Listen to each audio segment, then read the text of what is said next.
गुजरात में एम्बुलेंस में आग लगने से एक नवजात समेत 4 की जिंदा जलने से मौत हो गई। मरने वालों में पिता, डॉक्टर और नर्स शामिल है। यह हादसा उस वक्त हुआ जब नवजात को अरवली से अहमदाबाद ले जाया जा रहा था। मोडासा में राणा सैयद के पास एम्बुलेंस में आग लग गई। ये घटना देर रात हुई। एम्बुलेंस में अचानक से आग लगने की घटना सीसीटीवी में कैद हुई है। एम्बुलेंस में लगी आग इतनी भीषण थी कि पेट्रोल पंप पर मौजूदा लोग कुछ भी नहीं कर पाए। भीषण आग से एम्बुलेंस खाक हो गई। सूचना पर पहुंची दमकल ने आग तो बुझाई, लेकिन सभी जिंदगियों को नहीं बचाया जा सका। गत रात्रि के दौरान मोडासा शहर के नजदीक में राणा सैयद सर्कल पे एक एम्बुलेंस वाहन जो मोडासा से धनसुरा की ओर जा रही थी, वो एम्बुलेंस में अचानक से आग लगने की वजह से उसमें सवार 4 लोग की जान हानि हुई है और जो 3 बैठे थे आगे ड्राइवर के बाजू में आगे की साइड, उनको वहाँ से निकल के 108 बुला के उनको तात्कालिक सारवार के लिए भेज दिया गया है और मौका वारदात पे डॉक्टर की टीम आ गई है और इनका पीएम करके और एफएसएल की टीम बुला के आग लगने का क्या रीजन है उसकी तफ्तीश जारी है। दिल्ली में इस समय की सबसे बड़ी खबर सामने आ रही है, जहां एक तरफ दिल्ली के लाल किले के पास हुए ब्लास्ट से पूरा देश दहला हुआ है, वहीं दूसरी ओर दिल्ली के 2 स्कूलों को बम से उड़ाने की धमकी मिली है। जानकारी के मुताबिक दिल्ली के 2 सीआरपीएफ स्कूल को बम से उड़ाने की धमकी मिली है। द्वारका के सीआरपीएफ स्कूल और प्रशांत बिहार के सीआरपीएफ स्कूल को बम से उड़ाने की धमकी दी गई है। इतना ही नहीं, बल्कि इस दौरान दिल्ली के साकेत और 30 हजारी कोर्ट को भी धमकी मिली है, जिसके चलते प्रशासन एक्टिव हो गया है और स्कूल और कोर्ट में सर्च ऑपरेशन जारी कर दिया है।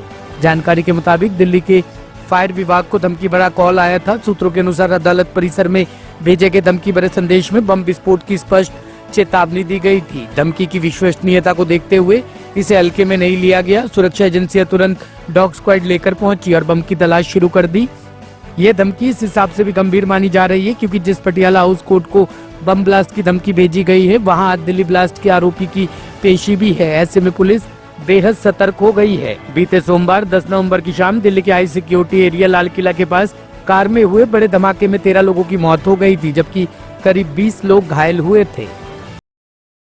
ईडी ने आज सुबह दिल्ली के ओखला स्थित अल-फलाह ट्रस्ट और फरीदाबाद की अल-फलाह यूनिवर्सिटी से जुड़े 25 ठिकानों पर छापा मारा। ये कार्रवाई मनी लॉन्ड्रिंग से जुड़े एक मामले के तहत की गई है। जांच एजेंसी को संदेह है कि यूनिवर्सिटी और उससे जुड़े मालिकों और प्रबंधन ने बड़े पैमाने पर वित्तीय गड़बड़ियों को अंजाम दिया है। इसी वजह से उनके ठिकानों पर दस्तावेज और डिजिटल साक्ष्यों की तलाश की जा रही है। सूत्रों के अनुसार ईडी ने मंगलवार सुबह अल-फलाह ट्रस्ट के ओखला स्थित मुख्य दफ्तर, यूनिवर्सिटी कैंपस और प्रबंधन से जुड़े लोगों के निजी घरों सहित कई लोकेशन पर एक साथ छापेमारी की।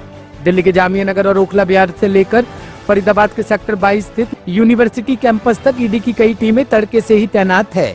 जांच में पता चला कि अल-फलाह ग्रुप से जुड़ी 9 कंपनियां एक ही पते पर रजिस्टर्ड है और शुरुआती जांच में इनकी शेल कंपनियां होने के कई संकेत मिले हैं। दिए गए पते पर कोई ऑफिस नहीं मिला, न ही बिजली पानी के उपयोग का कोई रिकॉर्ड मिला। कई कंपनियों में एक ही मोबाइल नंबर और ईमेल आईडी का इस्तेमाल किया गया।